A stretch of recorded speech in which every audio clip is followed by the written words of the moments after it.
Hey guys, this is your host, Franziska Weinheimer, and welcome back to the Hikers Anonymous podcast.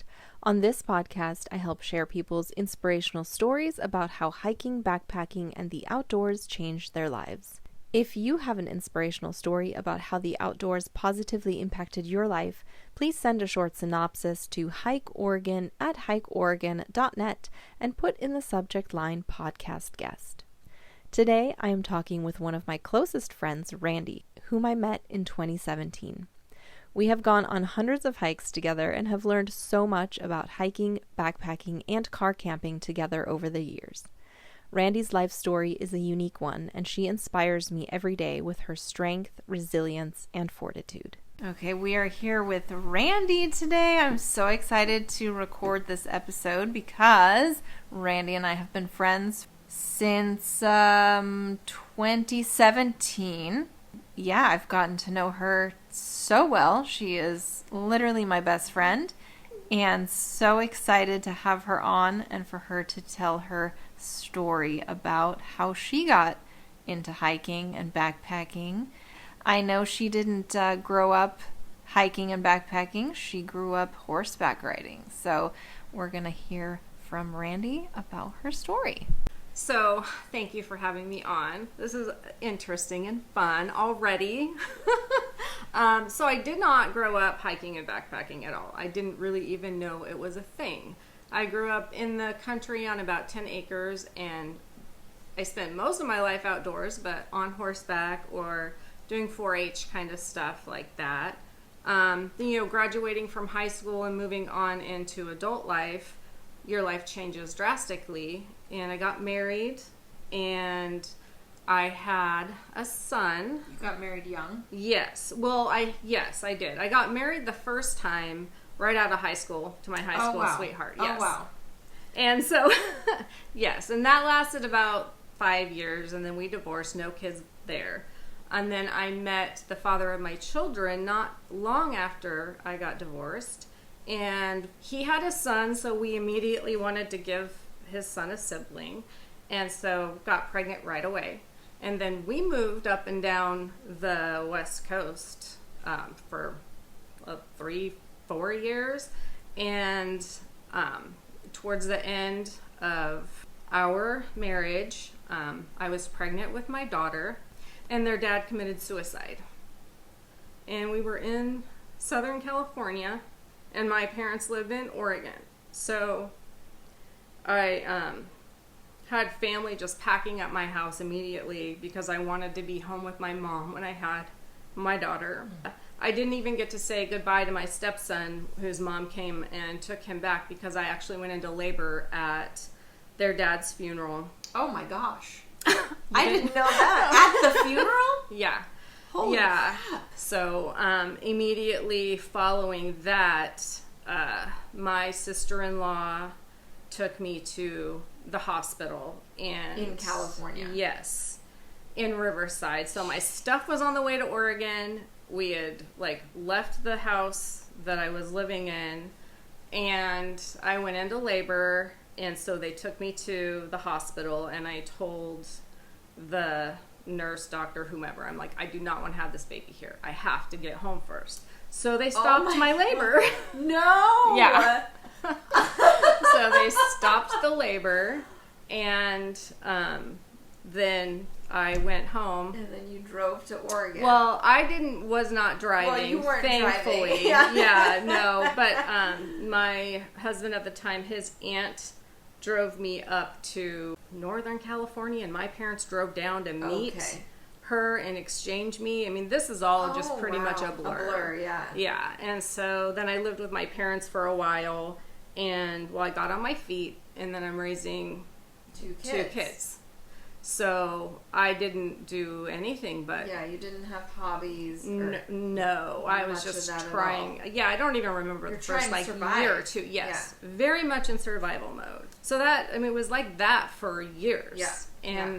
And then I met my current husband when my daughter was 5 and my son was almost 9. Again, but he has 5 kids, so there was no... So you were in just family mode for years. Yeah, for years and years.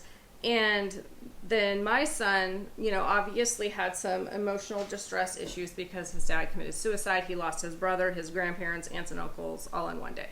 And so, there was a lot of just focusing on helping my kids be okay. Yeah. And not being able to focus on yourself. At all. Yeah. Like, at all. And it was not a good time for me. I went through some serious depression issues, which I didn't really know at the time until I was kind of helped out of that. Then my son graduated from high school, and my daughter was having such a hard time being bullied at the junior high where she was at. We moved her up to Eugene to get her out of the situation that we were in. And I met some people at the apartment complex we moved into that liked to hike. So I was ready to do something different. Yeah. And I knew I liked being outside because of my childhood. Yeah. So I started going on these tiny little day hikes with my one friend at the Bailey, which is where we used to live. And then I was watching some YouTube videos, and I saw Franziska, one of her videos, and then at the end of the video, she's doing this driving clip, and she said, "I'm on my way home to Eugene." And I was like, what? This cool chick lives in my town?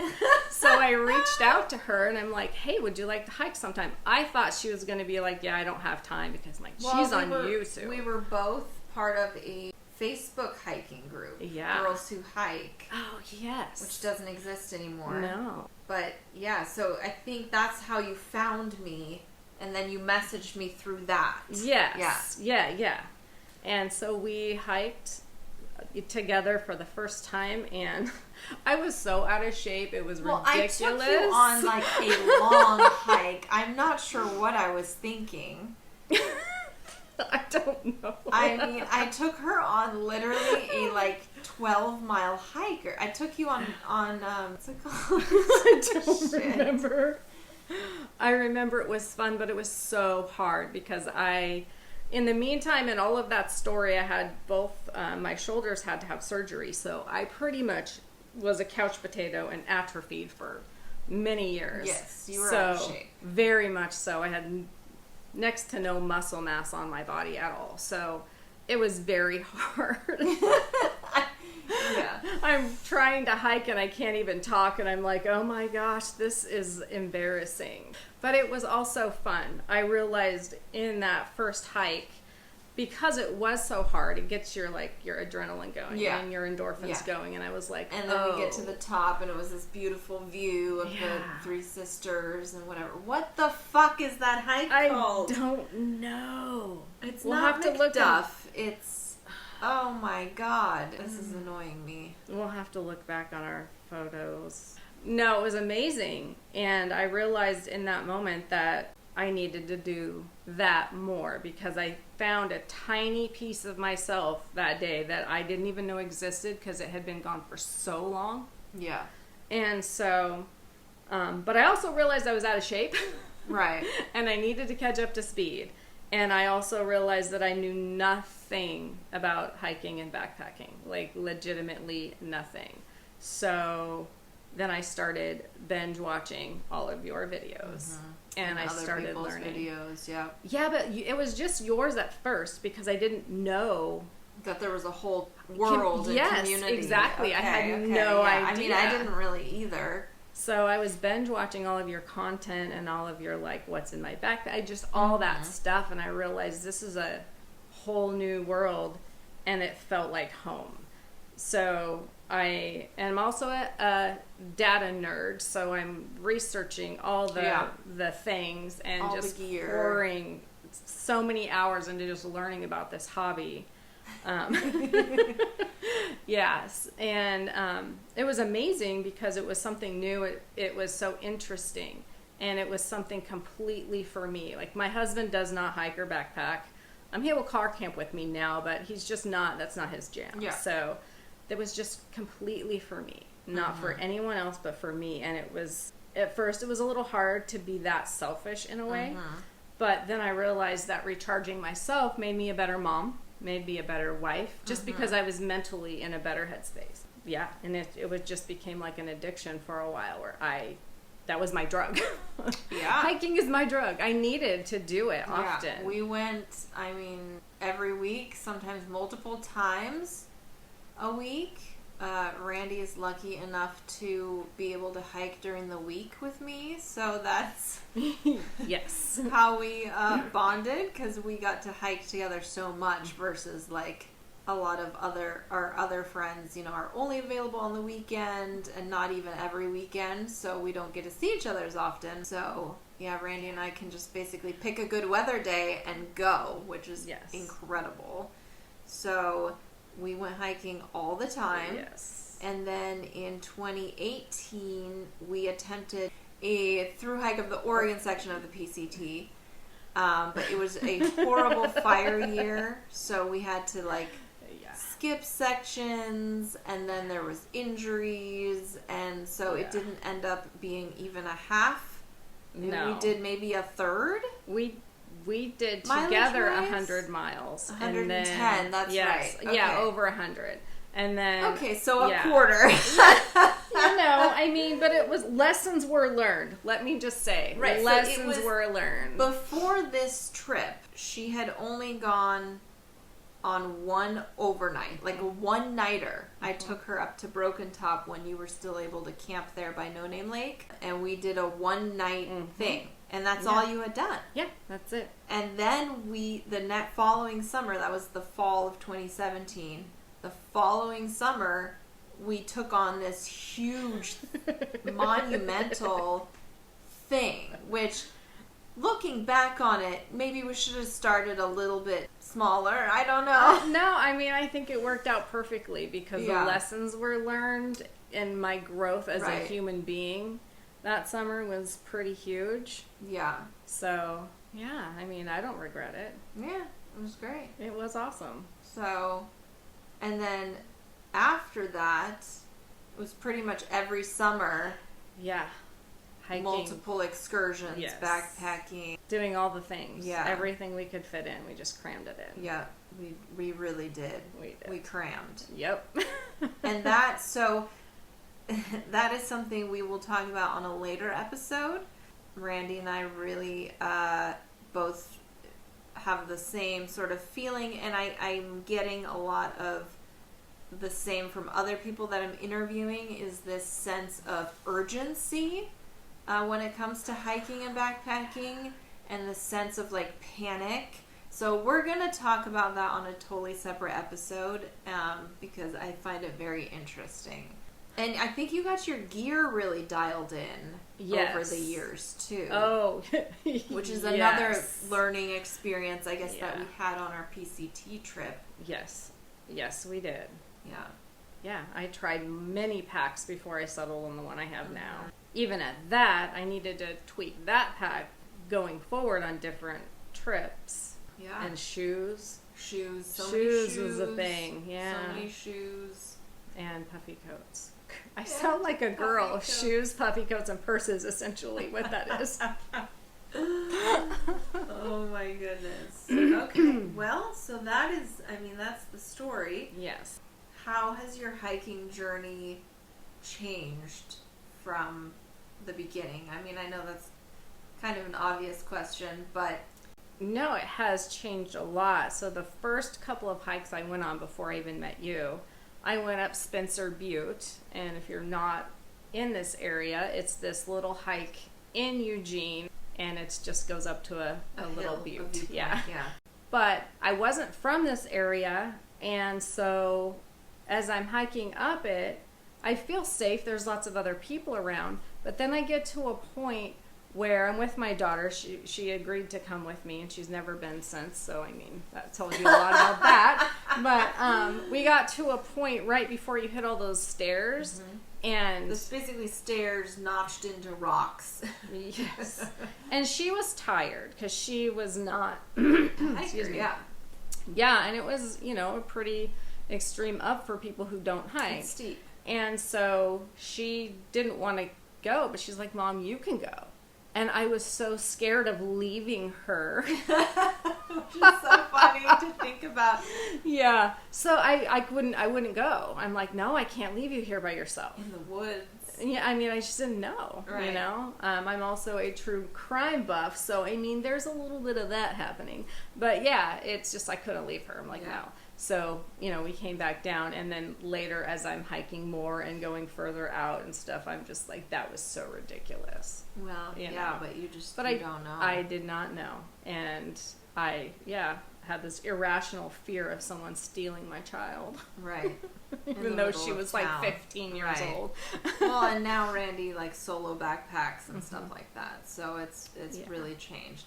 I'd also like to talk about how I think it was like our second, maybe third hike together. We went to this place called Shale Ridge, and there was a lot of like this creek kind of was very like wide, and there was all these channels, and we had to like cross a bunch of logs and walk on logs, and there was a lot of logs.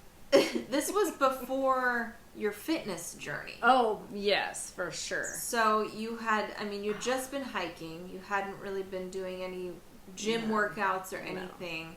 And I remember you having such a hard time with the logs. Yeah, crossing logs. Yes. The balance, just the strength to effort step to up step and over. a log like that's Right. knee high or something, or you know. high, yeah. Or it was just like I felt like I was this little old lady crawling over logs, and essentially, I mean, it was that. Thank God there was no video taken of that, because that would be embarrassing. But yeah, But it would have been interesting to see. Oh yeah, for you know, sure. the progress. Yeah, and I knew I needed to get stronger, and so I asked Franziska what she was doing, and she said beach body. So I'm like, because why I was not? hopping over these logs like it was nothing. Yeah. Right. So you're like how do you don't just get that strong just from hiking, unless you're hiking 3-4 days a week, and you've been a lifelong athlete. You're not gonna get that kind of strength from just hiking. So yeah, you asked me what I did, and I said beach body, and so you looked into that. Yeah, I signed up and I started doing at-home workouts, and when I started doing them, I could not even curl 5 pounds. I literally had to have my mom send me her 1 pound weights through the mail to start. Yeah, because of my shoulder surgeries. I did nothing afterwards. Oh my gosh. And so, like, yeah, it was crazy. And so I had to start there. And, you know, I had to start with body weight squats. I mean, I couldn't even do a squat to like a normal whatever, you know, I couldn't do any of that. So I just started working out, and I was so bad at it. It was ridiculous, but I wouldn't quit. Because I knew that's what I needed to do to get to the point where I'm carrying a backpack. Not even like a backpacking backpack, but just a day pack. Right.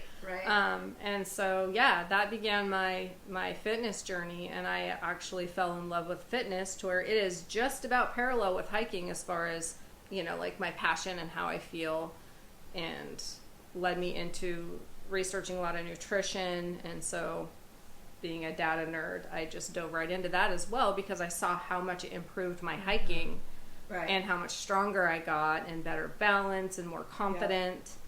I could actually lift my backpack up and throw it on my back, you know? Yeah. So, yeah, it has changed significantly in that way. And I feel a lot more confident and capable. And learning outdoor skills, I'm telling you, from Franziska was like literally a godsend, because there's so much crap out on YouTube about how to, you know, be in the outdoors and how you should treat nature and leave no trace and stuff like that, that I didn't know any of that when I first started backpacking. I mean, it's, you know, common sense not to litter on the ground. Common sense, but you don't really think, when you're not an outdoors person, that you shouldn't walk on, you know, tender growth. Well, it doesn't don't occur even to know you. that that's tender growth. Also true. You know? Yes, also true. And you don't know that you tender growth. Tender. But, you know, and you don't know that you need to go X amount of feet off trail to go pee, or that you need to dig a cat hole. I mean, it makes perfect sense, but you don't think about it until someone tells you, and then you're like, oh, well, yeah. there were so many people that I could have, quote unquote, learned stuff from that would have led me in the opposite direction, like, pooping in animal dens and different things, and different things like that. It's a thing. We know people who have done that. I didn't learn from someone like that. I learned from Franziska, who is very much a steward of the outdoors, and I am so very grateful to have met with her first and learned things the way they should be, and being able to take care of the place that we all love so much. Okay, well, and so I mean, it's changed a lot from the beginning. I just have this vision of you at Shale Ridge trying to clamber over the logs, and you now. It's like, I wish there was video, because I mean, the difference is astronomical. It really is. It's so cool to have watched this growth also, like, we can have a normal conversation going uphill now. Yeah. Like, there was years where if we were going uphill, there was silence. There was no talking. Well, it was more like heavy breathing on my part. Well, yes. And if I was talking, it was like, oh my God, this is so hard. Yeah. Whereas now we can just hold a normal conversation when we go up a hill. Yeah. Which is epic. That's probably the biggest, like, mental improvement for me, is to know that I can do that now. The physical stuff and everything, it makes sense. You work out, it comes to you. But the cardio difference was amazing. Like, way amazing. It's nice to be able to actually have a conversation going both ways on the hike, not just the way back. Right. So it is very cool. What are some lessons that you've learned through outdoors, hiking, backpacking? Yeah. Well, the first one that comes to mind is, do not set your backpack on the downhill side of a hill. Yeah, of a hill when you take it off. Was it last summer? The summer before. Oh, I hate time. 2021. Yeah, we went backpacking on the Wallowas, and I had a blister on my foot, and I was getting a hot spot again, so I was like, I gotta take care of this right now. So I set my backpack down, and I went to sit down, and I bumped my backpack, and I set it on the wrong side of the trail, and it went tumbling down a cliff. Yeah. Over and over, like, we just watched cartwheeling. It tumble. Yeah. Hundreds of feet. Yeah. And thankfully, we had a really good friend was able to spot it and go get it and retrieve it. But that was definitely a moment for me that was like, okay, you have to pay better attention. You have to think about what you're doing.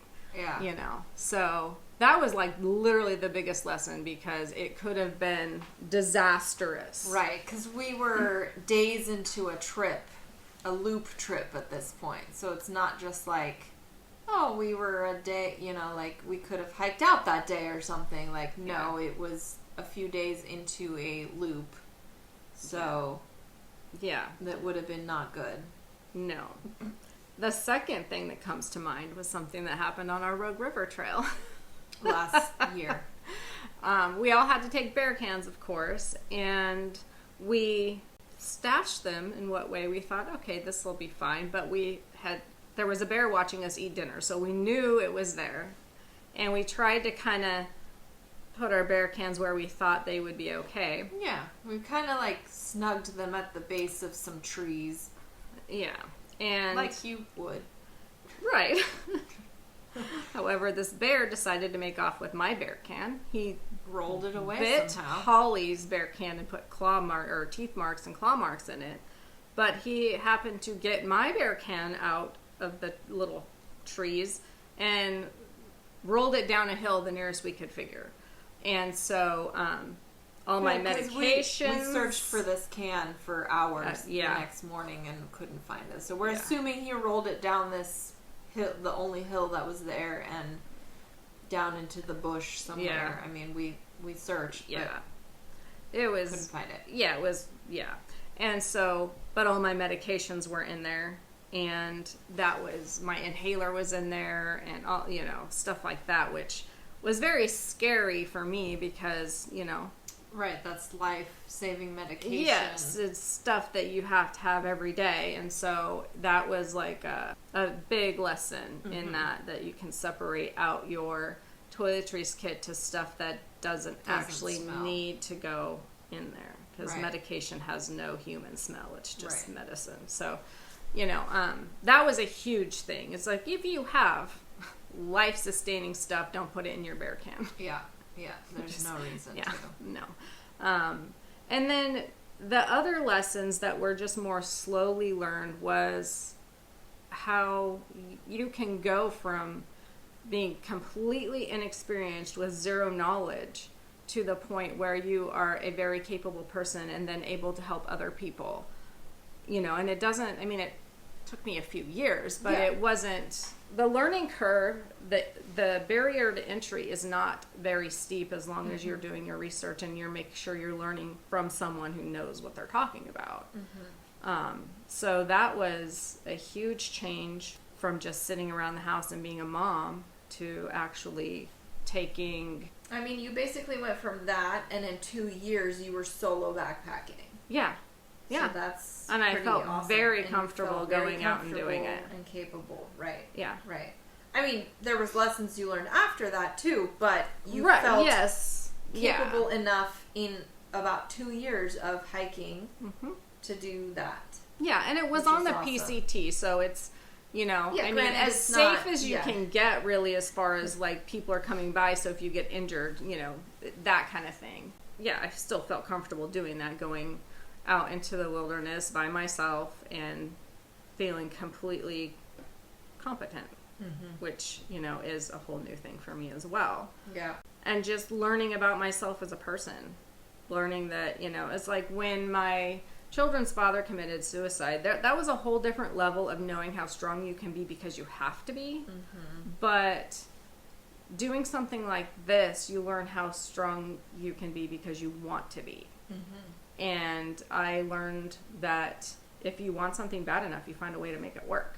And I wanted it so bad because I could feel the changes happening on trail. Yeah. That you can't feel in town. You can't feel when you're busy.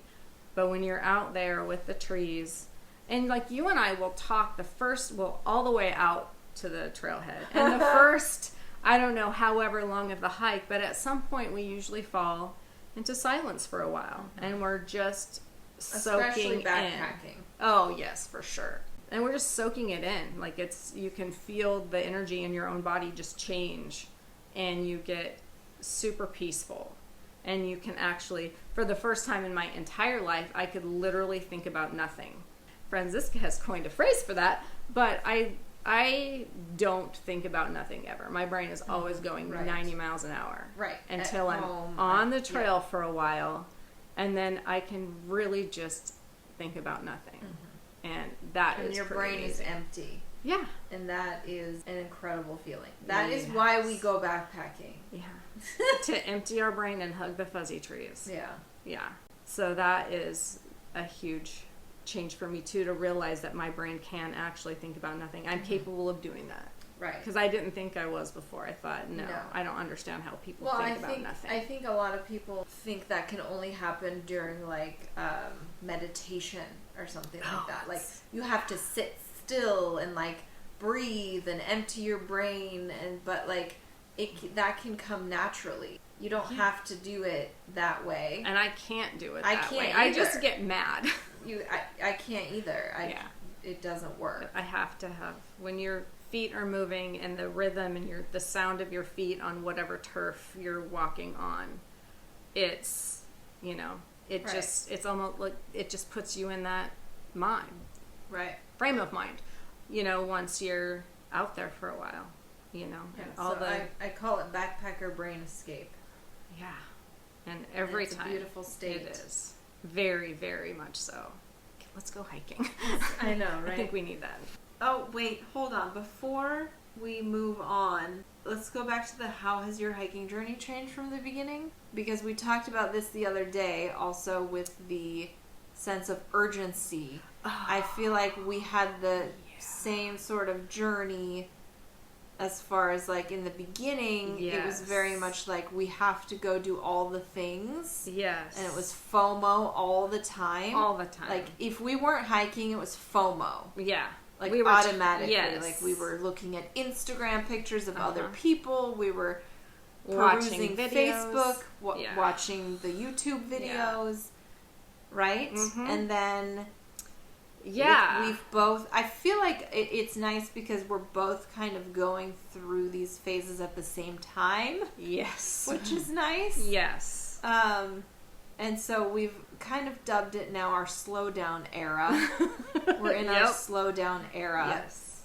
Where it's not so much this crazy sense of urgency and we have to go do all the things all the time. Especially because we've hiked 90% of the trails around our area, so we don't really feel like we have to. No. So it's more, I think for me, it was craving that feeling of being outside and letting my brain go to nothing, and just that. You needed that. Yes. It was like a drug almost. Yes, 100%. Because for so long, I just had this massive amount of stress inside my body that when I figured out that when I go out hiking, after I'm out there for a certain amount of time, it's like that goes away. Yeah. And I wanted that every day. And I wanted to see all the things because I would see pictures of Instagram and I'm felt like wow, you missed out. I've spent, so many years of my life in the house, and I went through a couple of years of having very, very bad allergies that I really couldn't go outside without getting a migraine headache. And so it was like that combined with I can go in the woods. I can see these mountains. The first time we summited South Sister, I just thought, holy crap. It blew my brain. Yeah, because it's like, this is my state. I've always loved Oregon, but it's like I didn't realize it was so beautiful, and so I did feel like I'm missing out because I want to see all the things. And going through the phase of my life that I was at with my kids just, getting ready to leave the house, my daughter and stuff, I was not like midlife crisis, but more like midlife realization that I only have X amount of more years before, I die.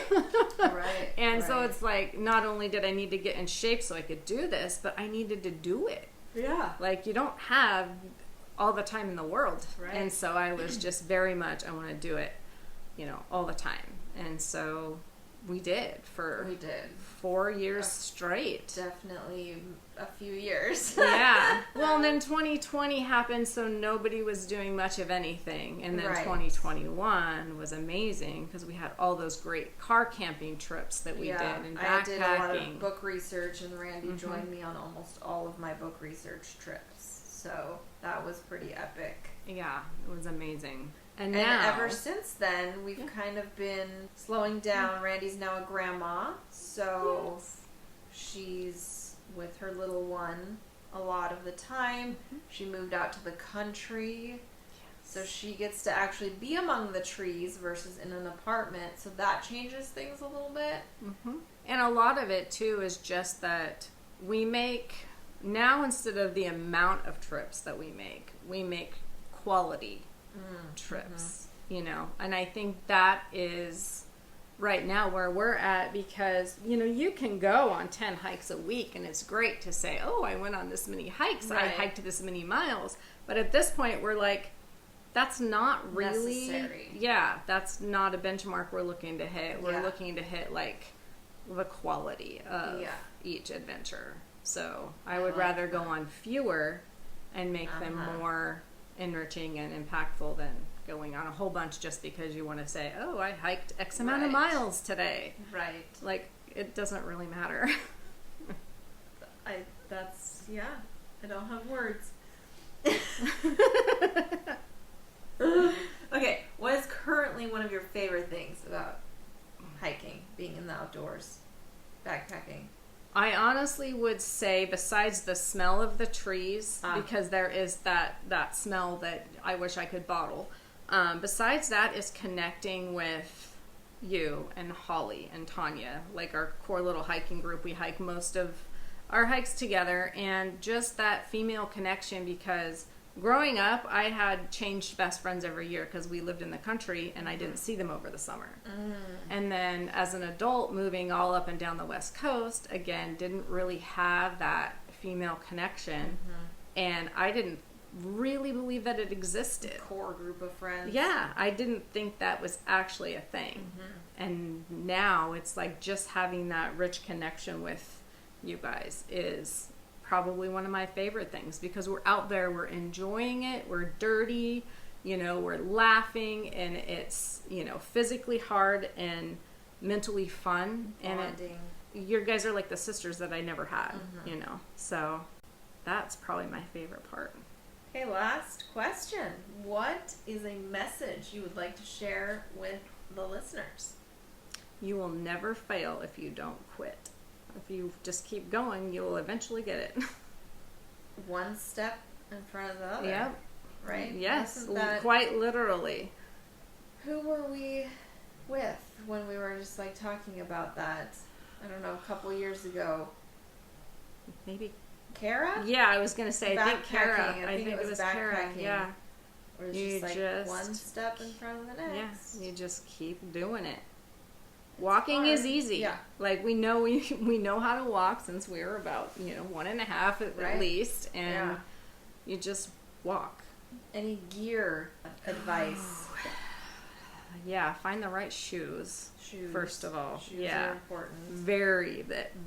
The most important thing of all the gear, in my opinion, is your shoes. They have to fit right. They have to be comfortable.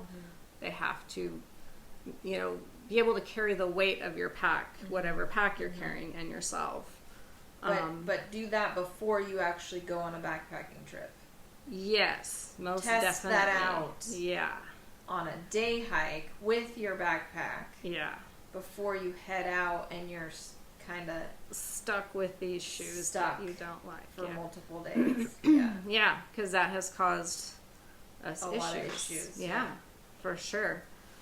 And so I would say shoes, and then also, like your layers, your clothing. You need to have not necessarily the most expensive clothing, but you need to have clothing that is comfortable for you, that wicks away the sweat, that kind of thing, so you don't get all sweaty and then you can't get warm because your cotton t-shirt is not drying or whatever it is.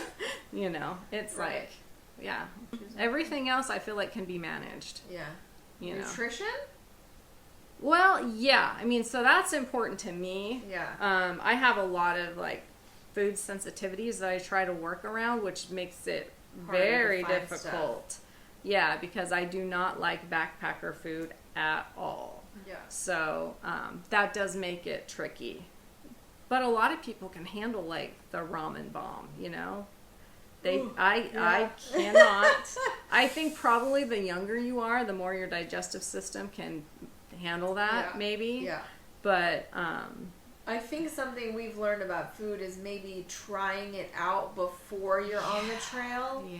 Because there's been multiple times where it's like you eat a bite or two and you're like, I literally can't eat this. Yes. But it's like that's your dinner and that's what you have to eat it. You need the calories because you've just been backpacking. I know that's happened to me a few times. It's definitely happened to you. Yeah, there was one meal I literally could not eat and I went hungry. I'm like, I'm not eating this. I can't. Which is terrible to do on a backpacking trip because you're expending so many calories. Mm-hmm. And we're usually trying to cut weight and stuff, so we're not carrying a ton of extra bars or something that we could snack on. It's like we have our allotted food for the day. Yeah.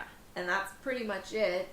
Yeah. And if you're not eating that dinner, you're screwed. Yes, exactly. So yeah, definitely check out your food. Make sure you like it and it's something you can eat. And try, I mean, in my personal opinion, people can pack whatever they want, but I carried heavy bars on our first PCT because I liked them. They were nutritious. They had, but they were heavy.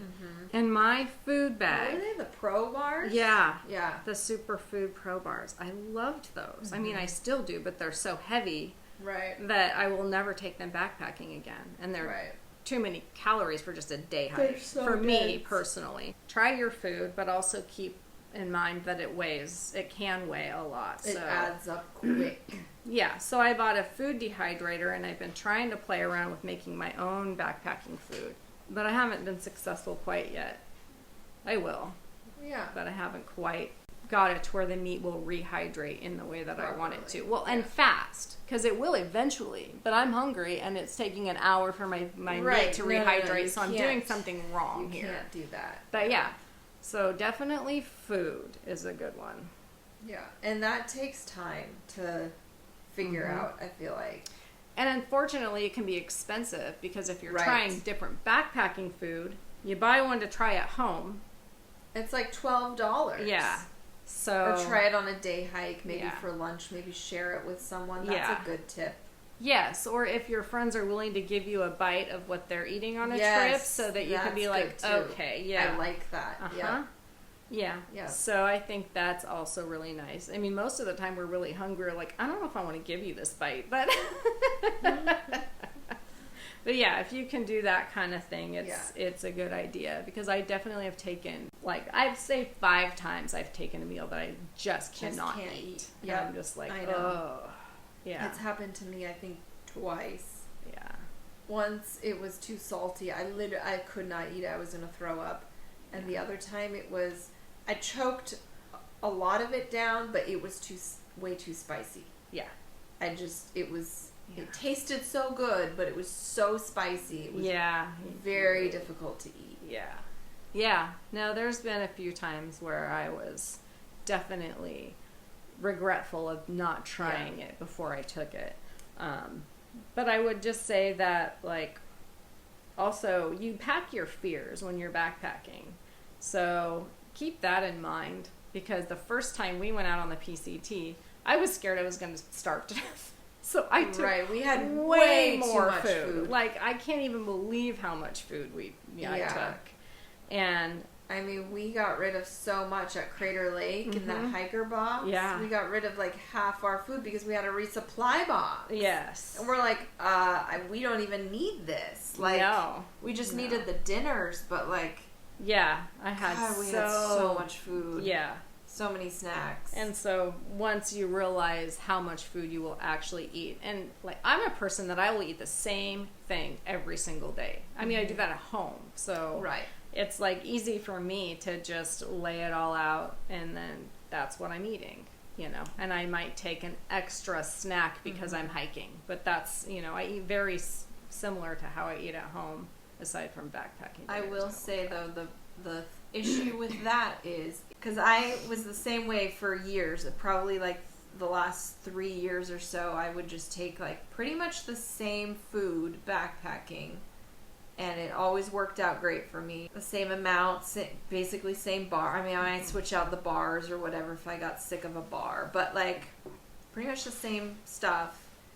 However, a year ago, I started weightlifting, and so my calorie consumption, or I guess how many calories my body is burning, changed since the previous time I went backpacking. And I guess I'm not noticing it so much at home, because at home, you know, I go to the gym, I have food, and then the rest of the time I'm sitting in the office, right? So I'm not weightlifting and also expending all these calories backpacking, right?